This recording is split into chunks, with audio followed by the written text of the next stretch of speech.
Shabbat Shalom. This week's parsha is Huqat, Zot Huqat Torah, and the first issue brought up in the parsha is the Para Aduma, the so-called red Heifer, which is burned in a very special, unusual ritual, and it's something that is necessary for the purification of those who have been subjected to a severe form of tumah, of ritual impurity. Most people take the word huqat to refer to chok, that is to say, in the common widespread perception, as a law that has no explanation, no rational basis, or at least nothing that humans can understand, and that we simply are do out of obedience to the Almighty. And the word the chok would be the chok of the paraduma. It refers to the law of the ritual, selecting a cow that is completely red. If it has two black hairs, it can't be used, and so going down through the whole list of rules, very, very unusual and strange sounding. But the Ramban, Rabbi Moshe Nahmanides, has a very different understanding. He begins by telling us that he doesn't think that the actual laws of ritual impurity in general, and even the need for a red heifer, a paraduma, to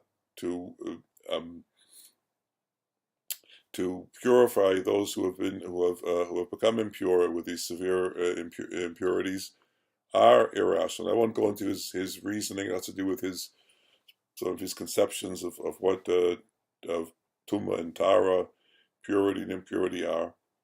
But what's more interesting, and what I want to focus on now, is what he thinks the Huqat refers to. He says that the chok, Huqat Torah, refers what's chok here, again in the sense of something that, well, maybe not inexplicable or irrational, is something that is that we have to accept on authority, is not the ritual itself, but a certain small, basically irrelevant detail that has been derived by the rabbis in Torah Shebaal Peh. The detail being that those who die by neshika, those who don't die by what he calls ityosha nachash, that is to say, by this decree from the Garden of Eden, when Adam was chased out, that humans cannot live more than 120 years. Those who all of us really will die before 120 years, and will die because we have some sins on our record.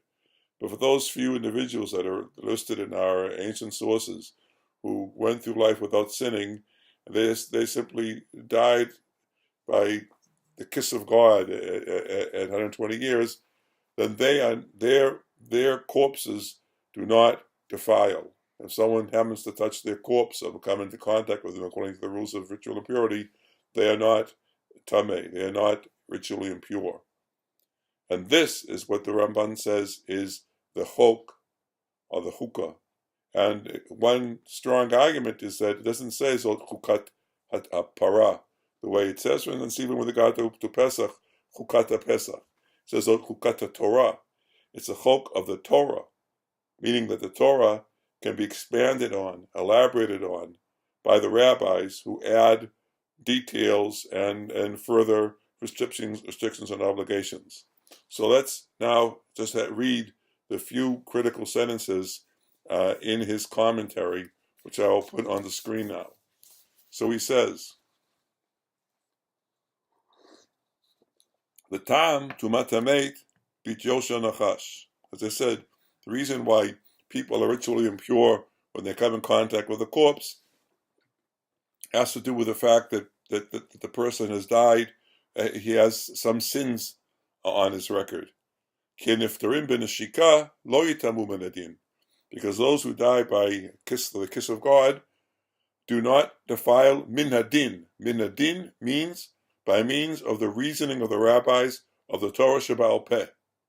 Hu shamru And here it's in Midrash Mishlei, Tzadikim ein metamein. So this is what has been added by the rabbis, that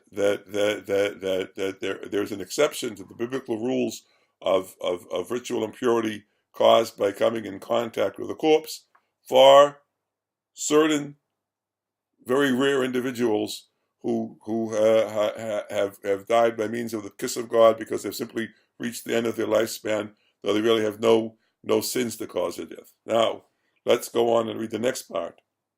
ולכך אמר הכתוב, זאת חוקת התורה. This is why the verse says, זאת חוקת התורה, כלומר נחקקת מן התורה. לחקוק means to hew, like you hew a stone from a quarry, you hew new elaborations and specifications and additional rules and regulations from the written Torah by means of the Torah Sheba'al Peh, v'hi Torah Sheba'al Peh. So what is at stake here is what is the Huqat here, and what has caused the so much controversy is not the actual ritual itself, but the Torah Sheba'al Peh, the oral law, the rabbinic elaborations and expansions upon the Torah. And this ties together, in my mind anyway, with what the Rav, Rabbi Soloveitchik, has to say in connection with last week's parsha of Korach, where the Rav says that this what he calls a strange or amusing story in the Midrash, that Korach dressed up 250 people in garments of techelet, of some blue cloth, and then had them parade before Moshe, and he said, "Do these people need tzitzit with its own fringe of techelet? It's ridiculous. I mean, if they're wearing their entire garment, their entire suit of clothes as of techelet, why do they need an additional fringe to meet the Torah's obligation?" And the Rav says that this is a serious challenge which is repeated time and again, and especially in our own day, to Torah Sheba'al Peh, where people come with what seems to them to be common sense understandings and common sense deductions and common sense reasoning, and say that that's the way the thing should be, and that the rules that the rabbis have produced are irrational, unnecessary, have no basis. And our stance, as the rabbinic Orthodox Jews, has always been, as the Rav says, that the Torah Sheba'al Peh is a set of rules and regulations arrived at by means of a logic, but it's a very difficult logic to comprehend, and one requires a very demanding, stressful course of study in order to understand how the logic works. But what's interesting is that in this week's parsha of the Torah of the Paraduma, the Ramban says the real issue here is Torah Sheba'al Peh. And in last week's parsha of Korach, the Rav says one of the main issues is Torah Sheba'al Peh. And in fact, we know through the ages, and in our own day in particular, the real bitter, divisive feuds within the Jewish people concern rabbinic authority. Even the Karaim, though they claim not to have any Torah Sheba'al Peh, they had their own traditions that are not written in the Torah. What they were challenging was not the fact that there should be additional regulations beyond what the Torah says, but the very authority of the rabbis.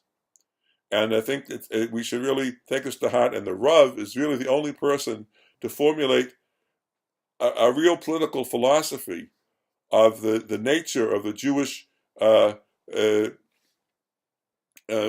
community, the nature of the Jewish commonwealth. That is, that we are a community linked together by our obligation, our commitment to halacha, a learning community whose leader is the Rabbi, the rabbi, and not a king, and whose rules are those put in force by the rabbis according to the logic which is there and apparent, but requires a great deal of study in the Torah Shebaal Peh. So this is the ongoing controversy, and it's interesting to see that the interpreters, medieval and modern, find it to be actually at the heart of these biblical stories of Korach and the Paraduma and others, where really, on the face of it, it's not in the narrative. But it's a very relevant issue, very relevant point, and I thank you for your attention. Shabbat Shalom.